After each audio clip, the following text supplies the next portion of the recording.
prerequisite when we talk about heat treating steel is get some appreciation for how versatile the material is. Along with that versatility, of course, comes a good deal of complexity. There are not too many things you can say absolutely about steel that will always be true.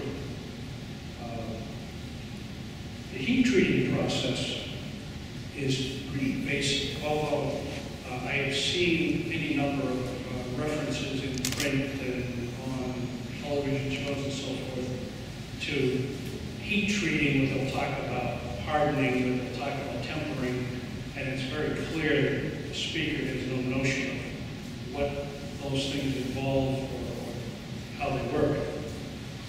Heat treating steel basically is a three-step process.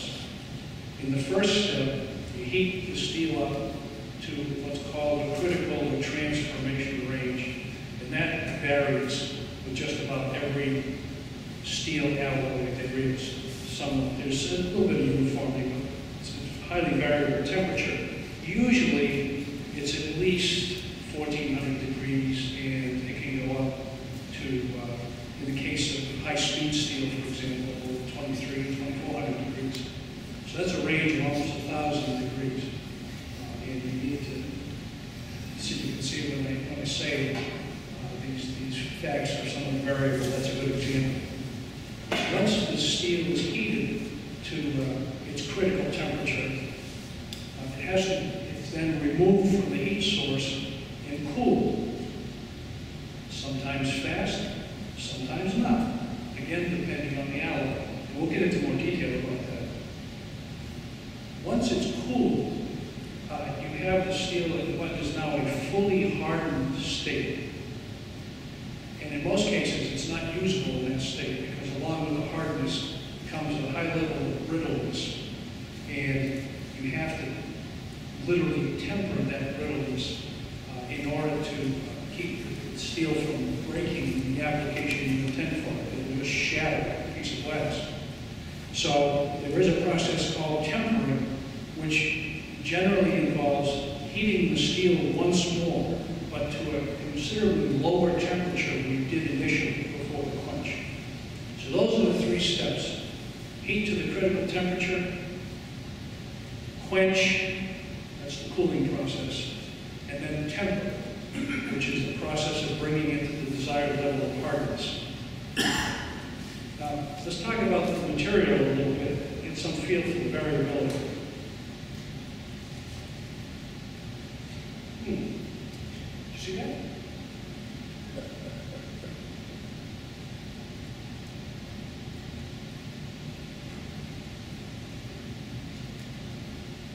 Okay, hold on here.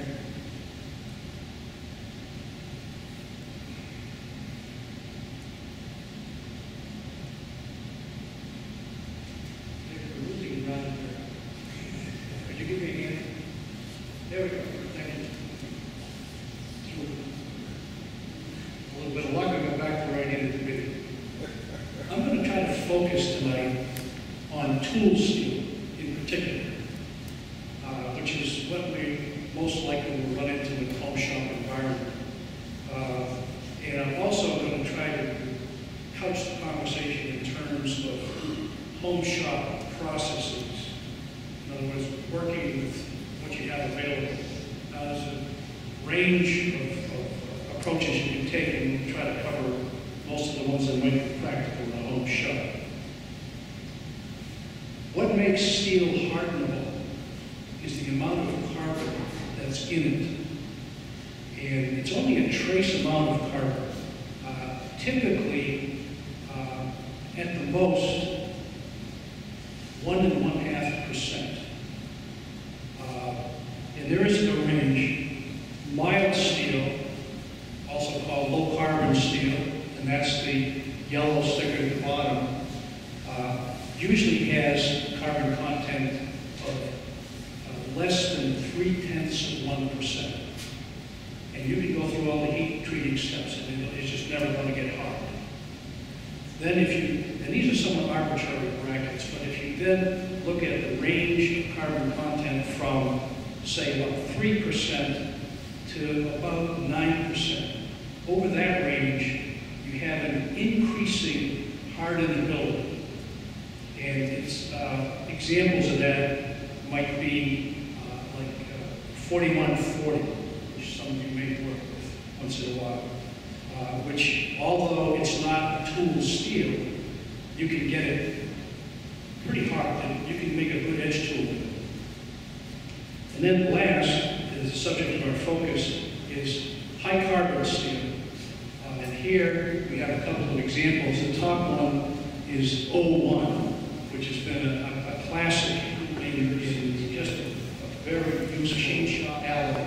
And the carbon content there varies a little. It starts somewhere around 1%, plus or minus a tenth of a percent. And that's just a small differences in that carbon content make a big difference in hardenability. When we talk about hardness, well, what is hard? How do you measure it? In relative terms, you can say, wow, you know, this piece of hardened steel is hardened than some other material, but there is a formal way of measuring it. There's several ways of measuring it. The ones most commonly used for tool steels is the Rockwell hardness test. And in particular, there are several Rockwell hardness tests, but one of them is what's known as the C scale. It's a scale that is applicable to tool steels. We'll talk more about Rockwell hardness as we're done, but just know that there is a scale. I'll give you a couple of examples. At the top of the hardness scale for high carbon steels might be a 5, which is somewhere around 65 Rockwell as a rule. A good knife blade will be maybe in the mid to high 50s Rockwell. A spring, which is hardened, will be usually in the 40s Rockwell. Just to give you some feel for the range of possibilities. Now,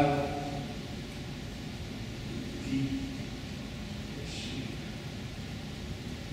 Try that again.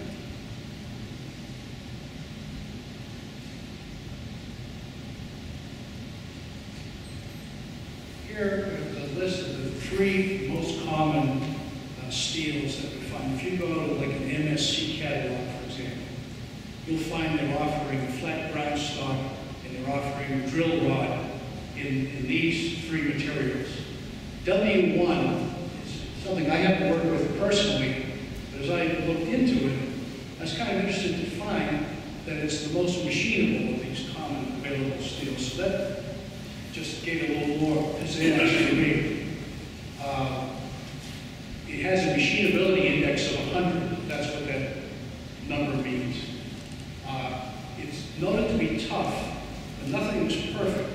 It has more of a tendency than the other 2 to warp when you quench it, because you cool it very quickly, and it can cause the part you made to distort. The next one, 01, as I said, is very widely used. These temperatures are the critical temperatures, the transformation range temperatures for these particular steels. So 01 is at 1475 degrees Fahrenheit. Machinability is still decent, has very good wear resistance, takes a great edge, probably one of the best tool steels there is for any kind of edge tool. It's a little bit more stable and hardens to around 64 or 65 Rockwell. Notice a little less than W1.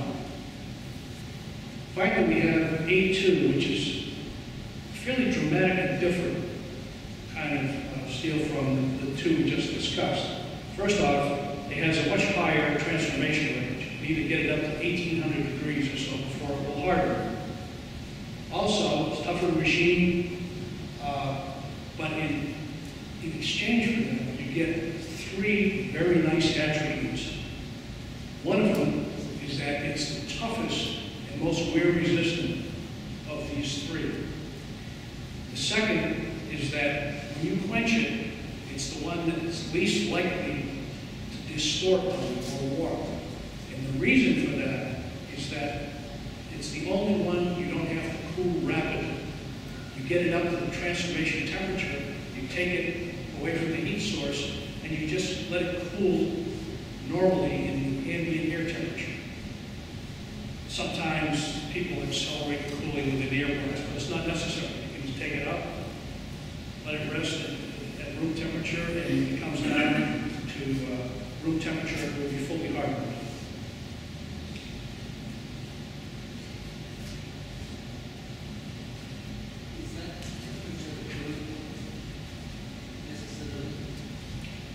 I don't know anything about the Curie point. I don't see it mentioned in reference to hardening tool steel.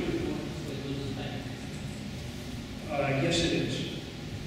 Max asked about the Curie point, which I just learned is the point at which steel loses its magnetism. That's one of the ways, we'll talk about it more in a minute, that you can tell when you're there if you don't have more sophisticated temperature control for your heating process. Now, there's another kind of steel that is commonly used in the home shop, possibly the dominant type. Recognize it? Yeah, that's right. Mystery steel. Been very popular with all of us for a long, long time. Unfortunately, many tears have been shed over the outcomes of using mystery steel. And you're rolling the dice every time you pick up a piece of this stuff. But there are a couple things you can do to improve the odds.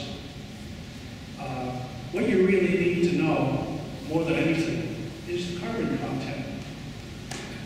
And there's a couple of ways that you can make an educated guess. One is, if you can tell, what was it used for in its original form? Let's say that this was a chunk out of a piece of leaf spring. If I know that, the leaf spring is a medium carbon steel.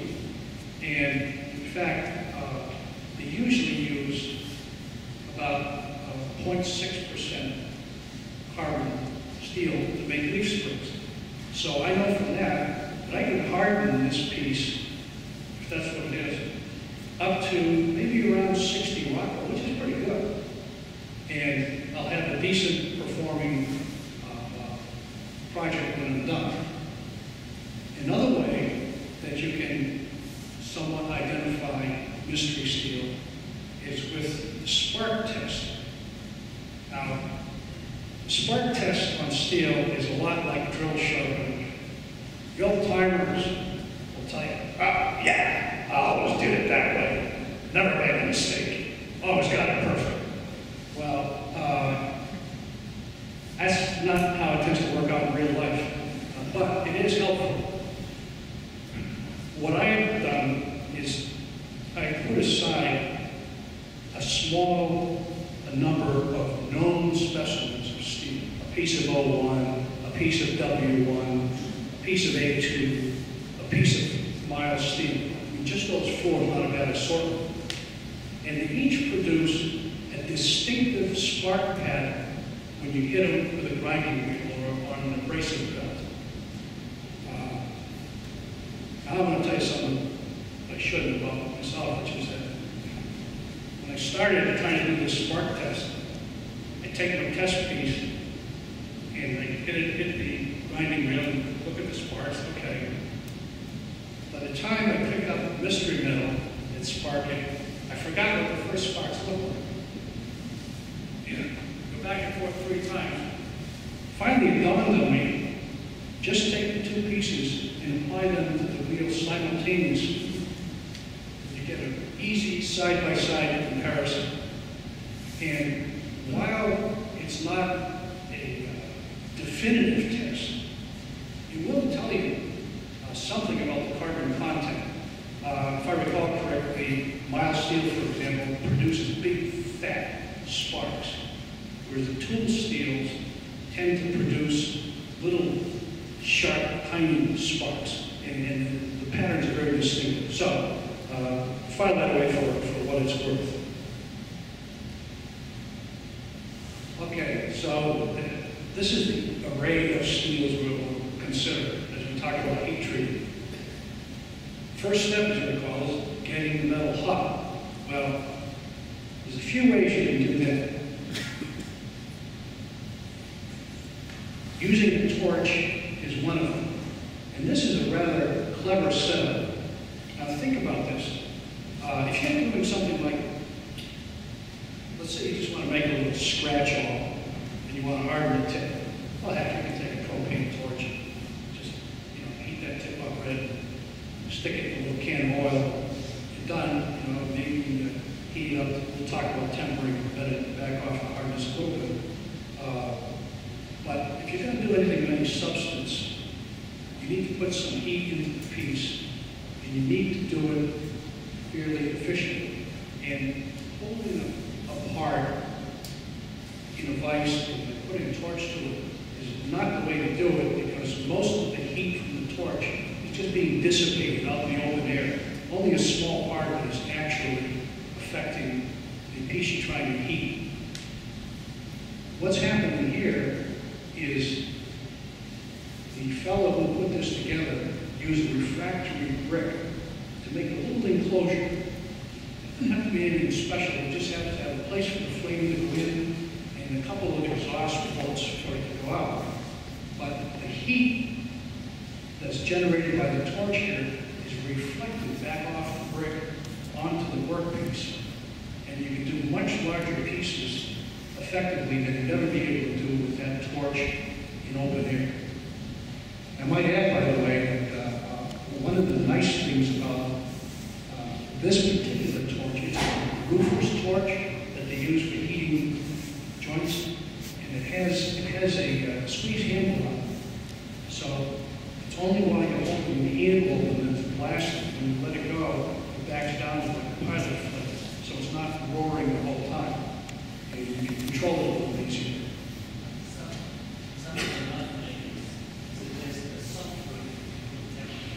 Well, that's what these are. Thanks for reminding me that. Max mentioned soft bricks. These bricks that you see in the picture are very light, spongy almost. They're refractory brick, but you can cut them if you have an old handsaw. You can slice them red with a handsaw, make holes in them. They're very easy to work with, and they're resistant to any temperature that you're likely to achieve in your shop. The alternative is fire brick, which they use like for the insides of fireplaces and so forth, which it's okay, but it's heavy, very dense, difficult to cut neatly, and generally tough to work with. It makes a good surface if you just have something hot that you need to put it down. But in terms of something like this, the lightness and flexibility in cutting make it much the preferable material. Another tool in your arsenal you might have, if you have an oxyacetylene outfit, you can put a rosebud tip on it, which is a large tip. It would be, the tip would be sort of a big fat one that you see here, but an oxyacetylene flame is about 6,000 degrees, so you would be getting much more rapid heat than you would with this, which is propane, and without the oxygen. You could also use a blacksmith forge, fired either by propane or coal.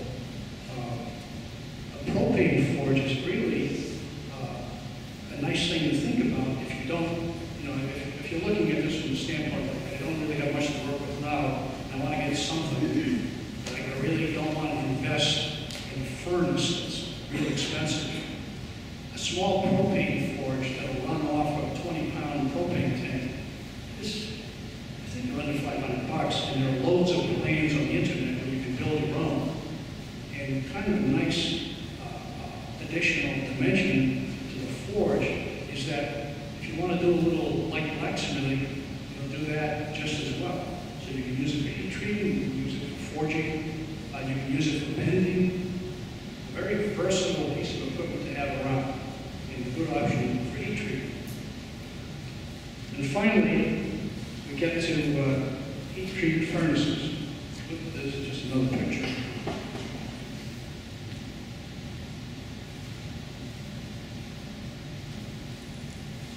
This furnace is a little one. The opening, let's see, right here from here is about 4 inches by 4 inches, and it's about 9 inches deep. It's a little lab furnace. It'll go up to about 2,000 degrees, and the controls are not particularly sophisticated.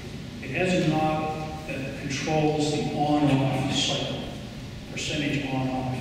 So you kind of have to watch it and get a feel for how to stabilize it once it reaches the temperature that you're shooting for with your heat treating process. But it will be very effective for lots of small things when you're doing it in your shop. Also, if you do have a chance to get a furnace, most of the time, if you can get anything, you know, it's a stroke of luck. But if you happen to be shopping, notice how the door on this furnace works.